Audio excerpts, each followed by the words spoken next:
Hello दोस्तों। दोस्तों, बहुत से मैकेनिक भाई हमसे पूछते रहते हैं कि करंट नहीं आ रहा गाड़ी में, हम कैसे चेक करेंगे। प्लग में करंट नहीं आ रहा है, हेडलाइट में करंट नहीं आ रहा है, स्विच में करंट नहीं आ रहा है, किसी भी बाइक में, चाहे स्प्लेंडर हो, पैशन हो, पल्सर हो, कोई भी बाइक हो, स्कूटी वगैरह किसी भी बाइक हो। तो हमेशा मैं कमेंट में हमेशा हमारे कस्टमर लोग, सब्सक्राइबर लोग, दोस्त लोग पूछते रहते हैं कि करंट नहीं आ रहा, हम कैसे चेक करेंगे, लाइट नहीं जल रहा है, गाड़ी स्टार्ट नहीं हो रही है, कैसे चेक करेंगे। तो सबसे पहले मैं आपको उससे रिलेटेड कुछ बातें बता दे रहा हूँ कैसे आपको चेक करना है। सबसे पहले अगर मैं एक बल्ब जलाता हूँ, मान लीजिए मैं कोई एक बल्ब जलाता हूँ, तो उसे बल्ब जलाने के लिए हमें पावर देना होगा। पावर देना होगा ना उसे बल्ब जलाने के लिए। तो सबसे पहले हमें बल्ब जलाने के लिए पावर लेना होगा। तो कहाँ से लेंगे? जो ट्रांसफार्मर लगा हुआ रहता है, जहाँ ऊपर से आता है, जो मेन पावर आता है, वहां से ज्यादा करंट आता है, उसे कम किया जाता है मेन पावर हाउस से। वहां से फिर हमारे गली मोहल्ले में ट्रांसफार्मर लगाए जाते हैं उससे कम करने के लिए। फिर वहां से हम दो करंट लेते हैं, दो वायर हमारे घर में आते हैं, मेन स्विच में जाते हैं, फिर हम उसे बोर्ड में स्विच लगाते हैं, फिर बल्ब लगाते हैं। बस वही वायरिंग काम करता है बाइकों में। बाइकों में कैसे काम करता है? वो पावर बनाने के लिए गाड़ी में मैग्नेट लगा हुआ रहता है, वहां आर्मेचर लगा हुआ रहता है। जब आर्मेचर के ऊपर से मैग्नेट रन करता है तो उसमें करंट पैदा होती है, क्योंकि वो मैग्नेट होता है।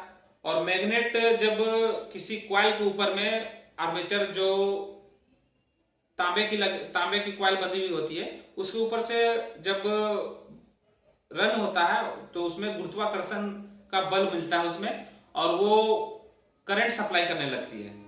जो मैग्नेट जब घूमता है तो आर्मेचर में करंट सप्लाई करने लगती है, तो आर्मेचर में करंट बनने लगता है। तो जब आर्मेचर में करंट बनता है तो पहले की गाड़ियों में क्या होता था कि दो कॉइल दिए हुए रहते थे, एक लाइटिंग का कॉइल, एक स्टार्टिंग का कॉइल, अलग अलग दिए हुआ रहता था। और जो अभी की गाड़ियां आ रही है उसमें सिर्फ एक ही कॉइल दिया हुआ रहता है, मतलब आर्मेचर पूरा रहता है, उसमें एक ही तार निकलता है, वो लाइटिंग के लिए निकलता है, वो डीसी हो गया। मैं आपको सिंपल पहचानने के लिए बता दे रहा हूँ। जिस इग्निशन में 4 वायर है, 4 तार लगे हुए जिस इग्निशन में, उसमें आपको करंट के लिए दो कॉइल लगे होंगे, एक स्टार्टिंग के लिए, एक लाइटिंग के लिए। और जिसका इग्निशन में दो वायर है, super splendor, passion, pulsar, shine वगैरह, उसमें लाइटिंग का एक ही वायर बाहर आएगा। पूरा आर्मेचर 5-6 पोल का आर्मेचर होता है, 4 पोल, 5 पोल, 6 पोल, 8 पोल, 11 पोल, 12 पोल, जितना भी है, उससे एक ही वायर बाहर आएगी, मेन वायर। एक अर्थ, एक मेन और एक पिकअप का, याद रखें। एक आर्मेचर का मेन, एक अर्थ और एक पिकअप का कॉइल का, पिकअप कॉइल का पावर निकलेगी बाहर। अब पिकअप कॉइल काम कैसे करता है? तो आप देखे होंगे कि मैग्नेट तो घूम रहा है तो आर्मेचर करंट बना रहा है। मैग्नेट जब आर्मेचर के ऊपर घूम रहा है तो वो कंटिन्यू करंट बना रहा है। और प्लग में देख रहे होंगे करंट छोड़ छोड़ के देता है, देखते हैं चट चट मारता है उसमें। जब आप बॉडी में चेक करते हैं तो चट चट मारता है। वो क्यों मारता है? वो काम पिकअप कॉइल का होता है। वो क्या होता है कि जब करंट प्रॉपर तरीके से कंटिन्यू बाहर निकल रही है, और जो पिकअप कॉइल का वायर होता है वो वायर सीधा सीडीआई में जाता है, और जो मैग्नेट से हम करंट निकाले, जो मैग्नेट से पावर निकला, वो सीधा रेगुलेटर में जाता है। क्योंकि जब हम गाड़ी चलाते हैं तो धीरे चलाते हैं, कभी स्पीड चलाते हैं, कभी 10 में, 20 में, 30 में, 40 में, 50 में, 100 में, 120 में चलाते हैं। तो जब ज्यादा रन होता है, आर्मेचर के ऊपर ज्यादा रनिंग मैग्नेट करता है, तो ऐसा नहीं कि 12 वोल्ट निकल रहा है तो सीधा फिर जब हम स्पीड लिए तो 14 वोल्ट हो गया, 16 वोल्ट हो गया, 18 वोल्ट हो गया। जितना रनिंग उस हिसाब से करंट निकलता है। और उस करंट को कंट्रोल करने के लिए आरआर यूनिट लगा हुआ रहता है हर गाड़ी में। अगर वो आरआर यूनिट नहीं लगा हो तो बल्ब फ्यूज हो जाएगा। बहुत से गाड़ियों में बल्ब फ्यूज होने का शिकायत आने लगता है, तो आरआर यूनिट चेंज करते हैं। क्यों करते हैं? क्योंकि वो करंट को कंट्रोल करता है। तो आर्मेचर से जब करंट बाहर निकला, वो सीधा चला आया आरआर यूनिट में, रेगुलेटर में। और रेगुलेटर से करंट निकल के फिर कहा जाता है? सीडीआई में। सॉरी, सीडीआई में नहीं जाता है, वो सीधा स्विच में जाता है, इग्निशन स्विच में जाता है। तो वहां से करंट रेगुलेटर से निकल के सीधा इग्निशन स्विच में जाता है, और वही वायर बीच में बैटरी में आता है। तो जब इग्निशन स्विच में हम चाबी ऑन करते हैं तो वो रेगुलेटर वाला जो वायर इग्निशन स्विच में गया है, वो वहां से जब ऑन करते हैं तो वहां से सप्लाई होकर सीधा आ जाता है सीडीआई में। तो सीडीआई में जब करंट आता है तो सीडीआई में प्रॉपर कंटिन्यू करंट आ रहा है, ऐसा नहीं कि उसमें छोड़ छोड़ के करंट जा रहा है, क्योंकि पावर आर्मेचर से कंटिन्यू निकल रहा है तो छोड़ छोड़ के करंट उसमें नहीं आएगा। तो जब वो उसमें सीडीआई में करंट जा रहा है तो सीडीआई में डायड लगा हुआ रहता है, कंडेंसर लगा हुआ रहता है, किट बना हुआ रहता है उसमें, जो कि खोल के आप नहीं देख सकते। मैं 2-3 सीडीआई को तोड़ कर देखा हूँ, कुछ निकलता नहीं, पूरा भरा हुआ रहता है उसमें, आप कुछ देख नहीं सकते हैं, ठीक है। तो उसमें ज्यादा कुछ लगा हुआ नहीं रहता है, कंडेंसर डायोड वगैरह रेजिस्टेंस वगैरह लगा हुआ रहता है। तो उसमें करंट गया, रेगुलेटर से करंट स्विच के थ्रू गया करंट सीडीआई में। उसके बाद जब पिकअप कॉइल का जो वहां से पिकअप से करंट आया, वो पिकअप कॉइल काम क्या करता है, वो करंट को ब्लॉक करता है। आप देखे होंगे मैग्नेट में वो हल्का सा इतना सा लोहा टाइप का उठा हुआ रहता है, हर मैग्नेट में उठा हुआ रहता है। एफआई गाड़ियों में बहुत ज्यादा उठा हुआ रहता है, हर जगह पे उठा हुआ रहता है। लेकिन जो एफआई गाड़ियां नहीं होती हैं उसमें हल्का से एक जगह पे उठा हुआ रहता है। वो जो उठा हुआ रहता है वो जब पिकअप कॉइल में आता है, पिकअप कॉइल के पास आता है, उस वक्त करंट को पिकअप कॉइल ब्लॉक करती है, मतलब करंट को वो रोकती है, ठीक है। पिकअप कॉइल करंट को उस जगह पे रोकी, रोकने के बाद क्या हुआ कि करंट छोड़ा, मतलब कि उस जगह पे पिकअप कॉइल को ऐसा जगह पे सेट किया हुआ है कि करंट जब पिस्टन टॉप पर जाए, टॉप पूरा टॉप पे नहीं जाता है, टॉप से जरा सा पहले, पिस्टन जब टॉप से जरा सा पहले जाए, जब वहां पर पेट्रोल और ऑक्सीजन का मिश्रण हो जाता है, कार्बोरेटर जब पेट्रोल जाता है वहां पर जो मिश्रण हो जाता है, तो उस जगह पे उसको करंट चाहिए होता है। तो पिकअप कॉइल ऐसी जगह पे सेट रहता है कि उस जगह पे जब पिस्टन जाए तो उसी जगह पे वो करंट दे। कभी कभी आप देखे होंगे टाइमिंग आउट हो जाता है, तो टाइमिंग आउट हो जाता है, तो टाइमिंग आउट होने के बाद गाड़ी स्टार्ट नहीं होती है, मिसिंग करने लगती है। तो टाइमिंग आउट कैसे हो जाता है, कभी कभी टाइमिंग चेन खराब हो जाने के बाद 1-2 घाट टप जाता है, बाहर हो जाता है, तो टाइमिंग आउट हो जाता है। कभी कभी मैग्नेट का जो पल्ला होता है वो घूम जाता है, जो मैग्नेट का जो रड होता है ना, साफ्ट, वो कभी कभी हल्का फुल्का घूम जाता है, उससे भी गाड़ी मिसिंग करने लगती है। तो क्या होता है, वो टाइमिंग पे करंट नहीं दे पाता, क्योंकि वो हल्का सा भी पहले करंट दे दिया तो मिस करेगी, आगे भी करंट दे दिया तो मिस करेगी। तो पिकअप कॉइल का काम होता है कि वो करंट को उस जगह पे ब्लॉक करे, उस जगह पे रोके, इसीलिए पिकअप कॉइल दिया हुआ रहता है हर गाड़ी में, पहले की गाड़ियों में भी और अभी की भी गाड़ियों में पिकअप कॉइल दिया हुआ रहता है। अगर आपका आर्मेचर खराब है, अगर आर्मेचर से आपका करंट सप्लाई नहीं दे रहा और पिकअप कॉइल सही है, तो आप बैटरी के बदौलत आप 2 दिन 3 दिन 4 दिन गाड़ी चला सकते हो, क्योंकि बैटरी करंट, उसे सीडीआई को 12 वोल्ट करंट से मतलब है, वो आर्मेचर से जाए या बैटरी से जाए। बहुत बार मैं बहुत सी गाड़ियों में आर्मेचर, बहुत लोगों के पास पैसे की प्रॉब्लम होती है, पैसे नहीं है हमारे पास, मैं बाद में लगाऊंगा 2 दिन 3 दिन 4 दिन बाद, तो मैं क्या करता हूँ उसमें बैटरी चार्ज करके लगा देता हूँ और उन्हें समझा देता हूँ बैटरी डिस्चार्ज हो गया तो गाड़ी बंद हो जाएगी। मेरे एक कस्टमर है, उनके पास स्प्लेंडर प्रो है, वो 6 महीने से बैटरी चार्ज करके चला रहे हैं, क्योंकि उनका मैग्नेट का जो कॉइल है वो खराब है। 6 महीने से वो ऐसे चला रहे, जब भी ज्यादा रनिंग नहीं, उनका 10 से 12 दिन उनका चल जाता है, सिर्फ ड्यूटी अप एंड डाउन करते हैं, 3-4 किलोमीटर उनका ड्यूटी पड़ता है, अप एंड डाउन 6 किलोमीटर, आराम से वो चल जाता है उनका गाड़ी। और वो चार्जर एक खरीद लिए हैं, घर में ही चार्ज खरीद लिए या कहीं से जुगाड़ कर लिए होंगे, घर में ही चार्ज कर लेते हैं। तो मैं आपको बता रहा हूं कि सीडीआई में करंट आया और पिकअप कॉइल का फंक्शन आप समझ गए होंगे, वो टाइमिंग का काम करता है, टाइमिंग पे वो करंट देता है ताकि वहां पर वो ब्लास्ट हो, पेट्रोल का जो मिश्रण है वो ब्लास्ट हो और पिस्टन धक्के से पीछे चला जाए। उसके बाद पीछे जाने के बाद फिर रिटर्न वो वापस आगे आता है, रिटर्न वो वापस आगे आता है, तो फिर उसी जगह पे पेट्रोल का मिश्रण जाता है, फिर उसी जगह पे वो करंट देता है। अगर पिकअप कॉइल खराब हो जाता है बहुत सी गाड़ियों में, तो करंट देना बंद हो जाता है, क्योंकि वो ब्लॉक नहीं कर पाता, वहां पे उसका जो किट बना हुआ रहता है ना सीडीआई में, वो ब्लॉक नहीं कर पाता। और बहुत बार ऐसा होता है ना कि कंटिन्यू करंट देता ही है, मतलब कि सीडी पिकअप कॉइल कभी कभी पूरा करंट ही छोड़ देता है, कभी कभी पूरा कंटिन्यू देने लगता है, उससे भी गाड़ी स्टार्ट नहीं होती है, क्योंकि कंटिन्यू करंट दे रहा है तो गाड़ी स्टार्ट, कभी कभी डबल करंट मारने लगता है। तो वहां से वो सीडीएम, वो तो आप समझ गए होंगे, आर्मेचर का फंडा समझ गए होंगे, आर्मेचर से सीधा करंट चला गया सीडीआई में, और सीडीआई से करंट सीधा चला जाता है इग्निशन कॉइल में, जो कि वहां से प्लग का वायर लगा हुआ रहता है, वहां पे चला जाता है और वहां से फिर प्लग में करंट आता है। तो अगर करंट नहीं आ रहा है, तो अगर मेरा पास ये दो वायर है, यहाँ से 2 वायर आया है, यहाँ पर स्विच लगा हुआ है या जो भी लगा हुआ है, तो अगर मेरा इस जगह पे करंट नहीं आ रहा तो हम क्या चेक करेंगे, इस जगह पे चेक करेंगे, अगर यहाँ से ये कनेक्ट हुआ, यहाँ पर स्विच है या मेन स्विच है, तो हम मेन स्विच चेक करेंगे। यहाँ से करंट आया, यहाँ से करंट आ रहा है मेन स्विच में, मेन स्विच से बाहर नहीं था, मतलब मेरा मेन स्विच में फॉल्ट है। तो उसी तरह मैं आर्मेचर में बता रहा हूं आपको, आर्मेचर से अगर करंट बाहर आ रहा है, चेक करने का तरीका तो मैं आपको बता ही चुका हूं वीडियो में, फिर भी मैं बता देता हूं।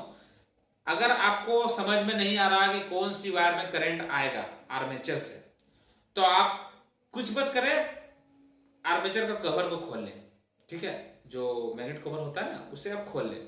मैग्नेट कवर खोलने के बाद आप उसका वायर को चेक करें, आर्मेचर से कौन सा वायर बाहर, आपको किसी से पूछने का जरूरत नहीं है कौन सा कलर का आएगा, हरा, ब्लू, नीला, पीला, आपको कोई मतलब नहीं है।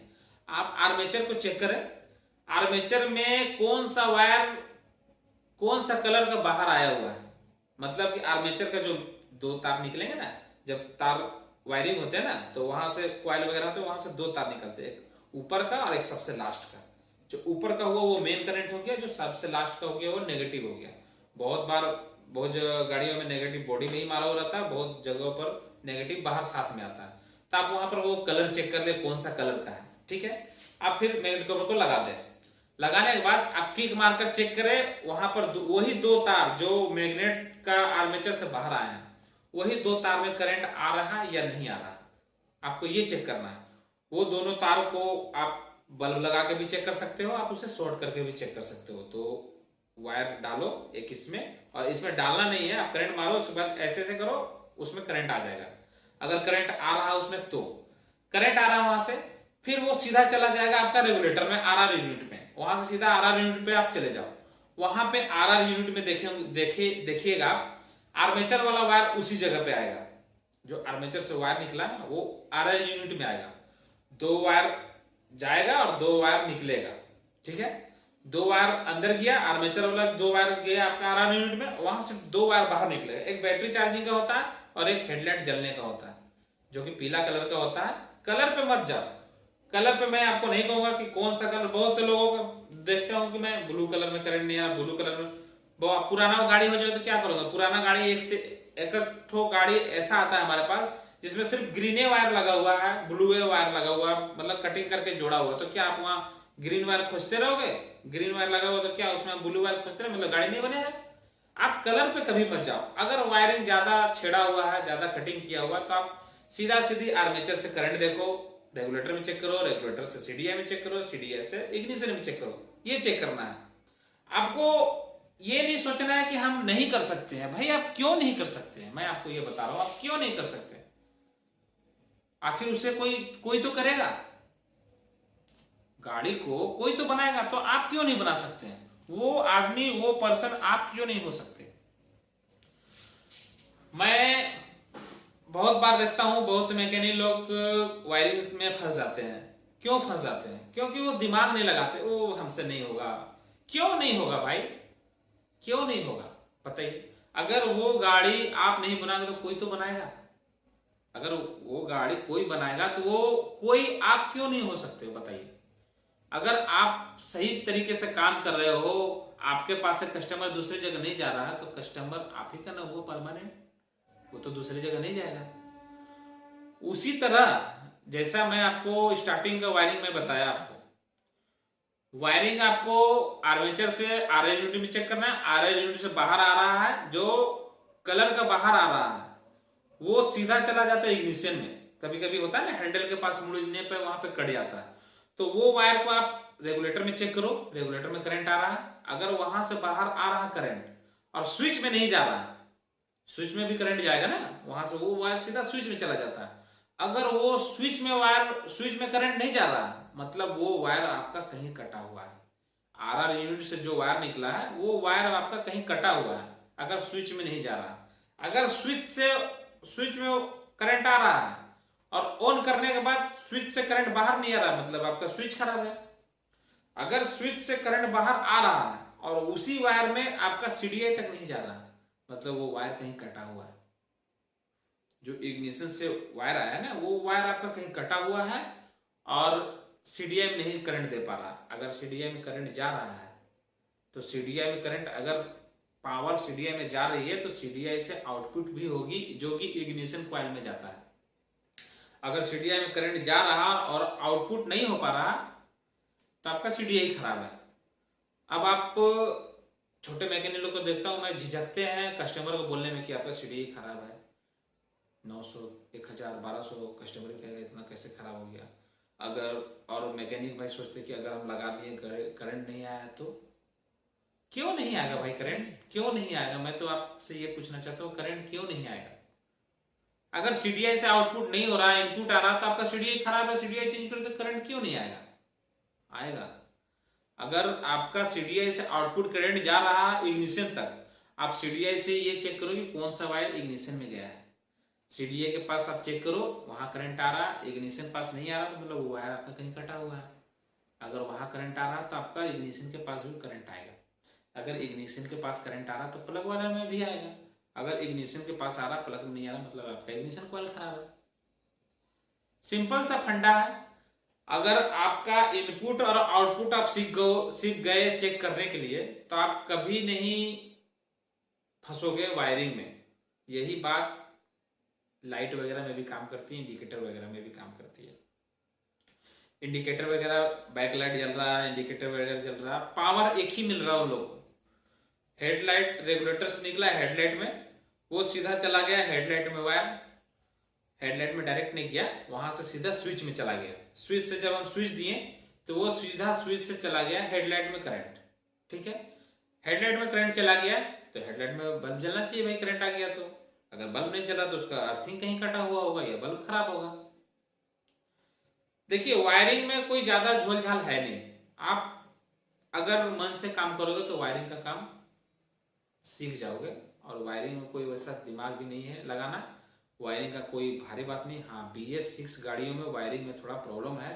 आप स्कैनर रखो, स्कैनर 60% काम स्कैनर कर देता है, 30% आपको दिमाग लगाना है, 10% खुद ब खुद सॉल्व हो जाएगा। 60% OBD काम करेगा, 30% आपको दिमाग लगाना है। कभी भी गाड़ी आए, गाड़ी स्टार्ट नहीं हो रही है, सबसे पहले आपको करंट चेक करना है।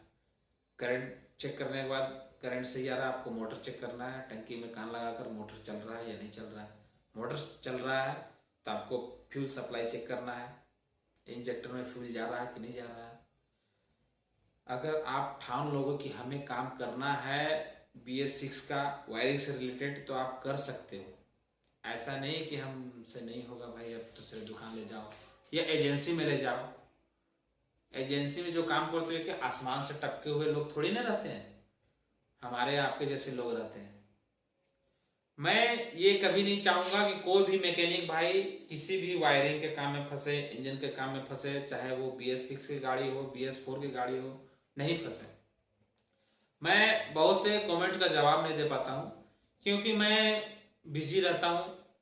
सुबह 9, साढ़े 9 बजे दुकान जाता हूँ, सीधा शाम को 5 बजे, अभी तो लॉकडाउन चल रहा है, सीधा शाम को 5 बजे खाना खाने, शाम को आधा घंटा बाद खाना खाने के बाद दुकान गया, 12, 1, 1:30, 2 बज जाता है मेरा दुकान में। तो मैं कहाँ से, मैं तो अपना डाटा दुकान मोबाइल का ख़त्म नहीं कर पाता हूँ। तो भाई मैं आपको बता ही सकता हूँ कि वो ऐसे होगा वैसे होगा, जाना आपको है। भाई मुझे दिल्ली जाना है, मैं आपको बता दूंगा कि वहाँ से NH पकड़ लो, NH से चले जाओ, लेकिन जाना आपको है। रास्ता में चेक इन मिलेगा, गाड़ी खराब हो जाएगी या पेपर आपका कहीं चेक होगा, या हो सकता है कि रास्ते में टायर ब्लास्ट कर जाए, टायर पंचर हो जाए रास्ता में, तो आप ही को झेलना पड़ेगा ना। मैं तो सिर्फ आपको बता ही सकता हूँ ना, मैं तो आपको बता ही सकता हूँ कि आपको दिल्ली ऐसे ऐसे जाना है, जाना आपको है। मैं आपको बता सकता हूँ कि वायरिंग फॉल्ट ऐसे है, ऐसे चेक करना है, इंजन में ऐसे काम करना है, वैसे काम करना है, आपको करना है। मैं सिर्फ बता सकता हूँ, करना आपको है, मैं नहीं करूँगा। आपका पास फॉल्ट आया तो आप करोगे और आप ही को सोल्व करना है, ये नहीं करना है कि हमसे नहीं होगा, ये कस्टमर को कभी नहीं करना है। हाँ, अगर आपको होता है ना कभी कभी कि दुकान में काम ज़्यादा है तो मैं उसको उस पर ध्यान नहीं दे पा रहा हूँ, तो आप कस्टमर को बोलिए कि टाइम देना पड़ेगा आपको। आपके पास गाड़ियाँ आई तो आपको टाइम देना पड़ेगा, तभी आपका काम होगा। ऐसे नहीं कि आप आए, मेरा गाड़ी बना दो, स्टार्ट नहीं हो रहा, फटाक से काम कर दिए। मेरे पास भी गाड़ियाँ आती हैं, अगर 2-4 गाड़ियाँ खुली हुई हैं, कोई आया स्टार्ट नहीं हो रहा, सीधा बोल देते भैया आपको टाइम देना पड़ेगा, तभी आपका गाड़ी को चेक कर पाऊंगा। अगर आप जल्दी में तो हम नहीं कर पाएंगे। आप बैठिए, गाड़ी खुला हुआ है, मैं उसमें ध्यान लगाऊं या उसमें ध्यान लगाऊं? बताओ। आधा ध्यान मेरा इधर रहेगा, आधा मैं इधर चेक कर रहा हूं, नहीं ना हो पाएगा। तो भैया आपको टाइम देना पड़ेगा। टाइम दोगे आपका काम हो जाएगा, नहीं होने का सवाल नहीं है। कोई सामान का फॉल्ट है, टाइम दो, मैं सामान लाकर लगा दूंगा। जल्दी में रहने से काम नहीं होगा, ना आप कर पाओगे और ना कस्टमर कर पाएगा। आप भी जैसे तैसे काम कर दोगे, कस्टमर भी लेके चला जाएगा, रास्ते में गाड़ी प्रॉब्लम होगी, आपको ही बुरा भला करेगा, 10 को सामने बोलेगा, आपका कस्टमर खराब होगा। तो कोई भी, मैं सब मैकेनिक भाइयों को कहना चाहता हूँ, कोई भी बाइक आपके पास आए, आपको नहीं बोलना है कि हमसे नहीं बनेगा। बनेगा, टाइम दीजिए, बनेगा। 2 घंटा, 3 घंटा, 4 घंटा, दिन भर। अगर आपको दिन में टाइम नहीं मिल पा रहा तो रात में कीजिए। रात में दिमाग बहुत काम करता है, बहुत। रात में दिमाग बहुत काम करता है। रात में सन्नाटा रहता है, काम वगैरह भी नहीं रहता है, आराम से आप सोच कर देख सकते हैं कहाँ से फॉल्ट है, ये आवाज़ कहाँ से आ रहा है, ये करंट क्यों नहीं आ रहा है। बस हमारे पास करंट नहीं आ रहा है, दीपक भाई मेरा एवेंजर में करंट नहीं आ रहा, पैशन में करंट नहीं आ रहा, तो आप उसको चेक कीजिए, वो हो जाएगा। उसको चेक कीजिए, वो हो जाएगा। बता दिया, वो चेक किए, नहीं आ रहा करंट। दीपक भाई कैसे बता दिए? भाई करना आपको है, मैं नहीं आऊँगा आपको वायर कटा हुआ चेक करने के लिए या सीडीआई चेक करने के लिए, आपको चेक करना है। मैं आपको बता दिया, आइडिया दे दिया आपको, तो मैं पूरा डायग्राम बता दिया कि कैसे चेक करना है। मैं इस वीडियो में आप चेक करो और बेस्ट मैकेनिक बनो। मैं आपको यही कहूँगा, हर कोई छोटा, जितना भी छोटे मैकेनिक हैं, बड़े लोगों को टक्कर दे सकते हैं, बड़े सर्विस सेंटर वाले को टक्कर दे सकता हूँ। मैं खुद एजेंसी में जाता हूँ, कोई प्रॉब्लम होती है तो एजेंसी में जाता हूँ, मुझे कॉल करके बुलाते हैं, विजिटिंग चार्ज मुझे मिलता है, मैं जाता हूँ वहाँ पे, मुझे चार्ज मिलता है। मैं बता देता हूँ कि ऐसे ऐसे होगा, अगर नहीं होगा तो मैं बनाकर जाऊँगा। बड़ा बड़ा एजेंसी में नहीं, छोटा मोटा एजेंसी है, वहाँ पे मैं जाता हूँ। प्रॉब्लम होता है तो मुझे बुलाया जाता है, कॉल किया जाता है, ऐसा प्रॉब्लम आया है तो मैं जाता हूँ। नहीं का कोई सवाल नहीं है। क्यों नहीं बनेगा आप बताइए? छोटे, कोई पेट से ही सीखा हुआ पैदा नहीं होता ना। आप जितना काम करोगे, जितना काम करोगे उतना आप सीखोगे। आप लर्न जितना भी सीखोगे आपके लिए कम है मैकेनिक लाइन में। कभी कभी ऐसा होता है ना कि जो तैराक होते हैं, अरे मैं तो ये नदी पार कर जाऊंगा, वही डूब जाते हैं, और जो डर डर के जाते हैं ना वो पार कर जाते हैं। तो आपको बेस्ट मैकेनिक बनना है, सारा काम करना है। कोई ऐसा काम कि हमारे पास नहीं होगा, सारा काम होगा हमारे पास। अगर सामान नहीं मिल रहा है हम अरेंज करके देंगे, अगर कहीं नहीं मिल रहा है हमसे कांटेक्ट करें, मैं आपको उपलब्ध करा दूंगा।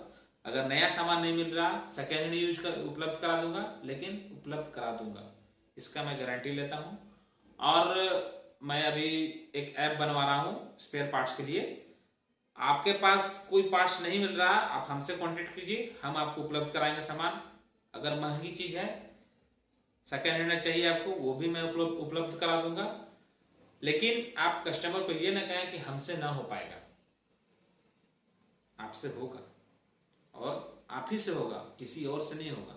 बेस्ट मैकेनिक बनो, खुश रहो, जीवन में तरक्की करो, यही रूल अपना के चलो।